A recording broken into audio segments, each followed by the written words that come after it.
wabarakatuh. Saya Lisa Dwi Sakira dengan NPM 2021-21500-509 akan menjelaskan materi dari mata kuliah Akhlak dan Etika.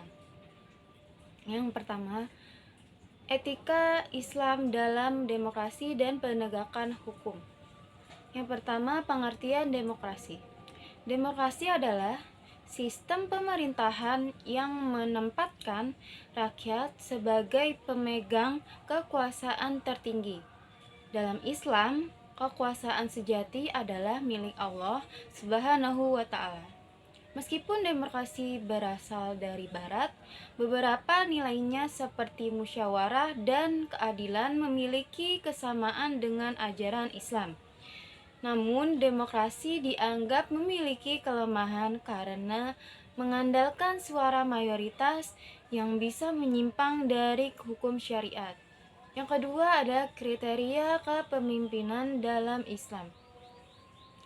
Islam menekankan pentingnya pemimpin yang berakhlak mulia.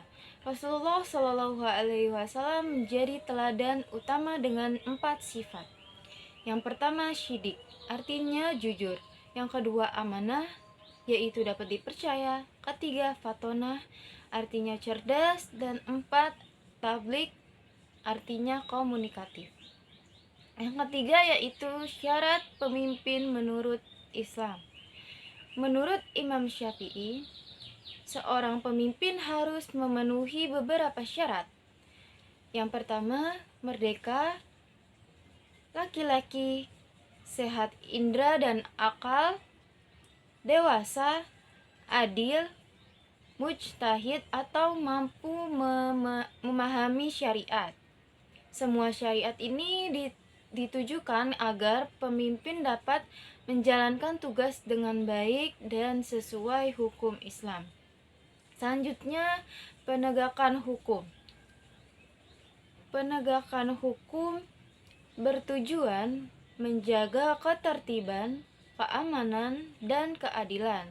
Namun, banyak faktor yang menghambat proses ini di Indonesia seperti undang-undang yang tumpang tindih, lemahnya sumber daya aparat, korupsi dan diskriminasi dalam sistem hukum, minimnya pendidikan hukum di masyarakat. Selanjutnya yaitu prinsip keadilan dalam Islam. Keadilan adalah fondasi penting dalam Islam. Allah memerintahkan umat Islam untuk adil dalam segala hal, termasuk dalam berkeluarga, bermasyarakat, dan memimpin. Hadis menyebutkan bahwa orang adil akan diberi tempat istimewa di sisi Allah Subhanahu wa Ta'ala. Materi selanjutnya yaitu pembinaan akhlak dalam kehidupan. Yang pertama, urgensi akhlak dalam kehidupan. Akhlak merupakan dasar utama dalam membentuk pribadi yang mulia dan masyarakat yang harmonis. Dalam Islam, akhlak memiliki kedudukan tinggi karena Nabi Muhammad SAW diutus untuk menyempurnakan akhlak. Akhlak yang baik menjadi cerminan keimanan seseorang serta penentu keberhasilan hidup di dunia dan di akhirat. Selanjutnya yaitu pembagian akhlak. Akhlak terbagi menjadi 2. Yang pertama, akhlak mahmudah atau terpuji, seperti jujur, sabar, amanah, rendah hati, dan pemaaf. Selanjutnya akhlak mazmumah atau tercela, seperti iri hati, sombong, dengki, bohong, dan suka mengadu domba.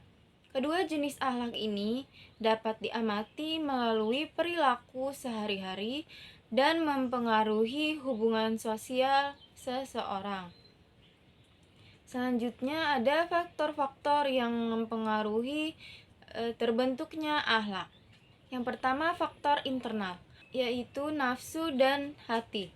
Kendali diri terhadap bahwa hawa nafsu dan kejernihan hati memengaruhi kecenderungan berbuat baik atau buruk. Selanjutnya, akal. Daya pikir memandu seseorang untuk menimbang mana yang baik dan buruk. Faktor eksternalnya yaitu ada keluarga. Pendidikan akhlak pertama kali dimulai dari lingkungan rumah. Lingkungan sosial, teman dan masyarakat membentuk kebiasaan dan nilai perilaku. Pendidikan dan media. Informasi yang diterima dari sekolah dan media juga berpengaruh pada pola pikir dan sikap. Selanjutnya, metode pembinaan akhlak. Yang pertama, keteladanan. Uswah memberi contoh nyata dalam akhlak sehari-hari. Kedua, pembiasaan melatih diri untuk melakukan perbuatan baik secara konsisten. Ketiga, nasihat dan pengajaran memberikan pemahaman tentang nilai-nilai moral. Keempat, pengawasan dan sanksi menegakkan aturan dan memberi hukum jika menyimpang. Kelima, doa dan munajat memohon kepada Allah agar diberi akhlak yang baik dan dijauhkan dari sifat tercela. Materi selanjutnya yaitu pencegahan dan penanganan kekerasan seksual dalam Islam. Yang pertama, pengertian dan realita kekerasan seksual. Kekerasan seksual mencakup pelecehan fisik maupun verbal yang bersifat seksual, sering terjadi di berbagai lingkungan, termasuk kampus. Korban, terutama perempuan, sering enggan melapor karena takut, stigma, intimidasi, dan kurangnya dukungan. Selanjutnya, pencegahan dan penanganan kekerasan seksual. Pencegahan melalui edukasi, sosialisasi, seminar, dan pembentukan Satgas PPKS. Selanjutnya, penanganan meliputi pendampingan hukum, psikologis, medis, dan perlindungan dari ancaman terhadap korban. Mekanisme laporan dapat dilakukan ke polisi, SAPA 129 atau Satgas PPKS kampus. Ketiga, bentuk-bentuk kekerasan seksual terdapat 15 bentuk, di antaranya perkosaan, intimidasi seksual, pelecehan seksual, eksploitasi seksual, perdagangan perempuan untuk seks, pemaksaan perkawinan atau kehamilan atau aborsi, penyiksaan seksual dan kontrol seksual berbasis moral atau agama. Keempat, perspektif Islam tentang kekerasan seksual. Larangan keras terhadap segala bentuk kekerasan seksual. Al-Quran menekankan pentingnya menjaga pandangan dan kehormatan. Quran Surat An-Nur ayat 30-31. Islam menganjurkan pendidikan nilai, menutup aurat, dan membatasi khalwat atau berdua-duaan. Selanjutnya, hukum dalam Islam termasuk takzir, hudud, hingga hukuman mati untuk kasus berat.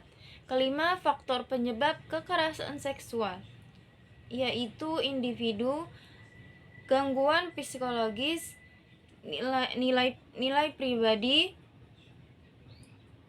adapun sosial, norma budaya, ketimpangan gender. Selanjutnya, ekonomi, kemiskinan dan keterbatasan akses. Selanjutnya, lingkungan, yaitu kurangnya keamanan. Selanjutnya, teknologi, yaitu pelecehan online melalui media sosial. Selanjutnya yaitu dampak kekerasan seksual. Yang pertama, fisik. Adanya luka, infeksi, kehamilan tidak diinginkan. Kedua, psikologis, yaitu trauma, depresi, dan PTSD. Sosial dan ekonomi. Isolasi, kehilangan pekerjaan. Selanjutnya komunitas. Ketakutan dan rusaknya kepercayaan masyarakat. Ketujuh, tindakan preventif dalam Islam. Pendidikan akhlak, menjaga pandangan, pakaian syar'i, membatasi interaksi lawan jenis secara tidak perlu, penegakan hukum Islam yang adil dan menimbulkan efek jerah.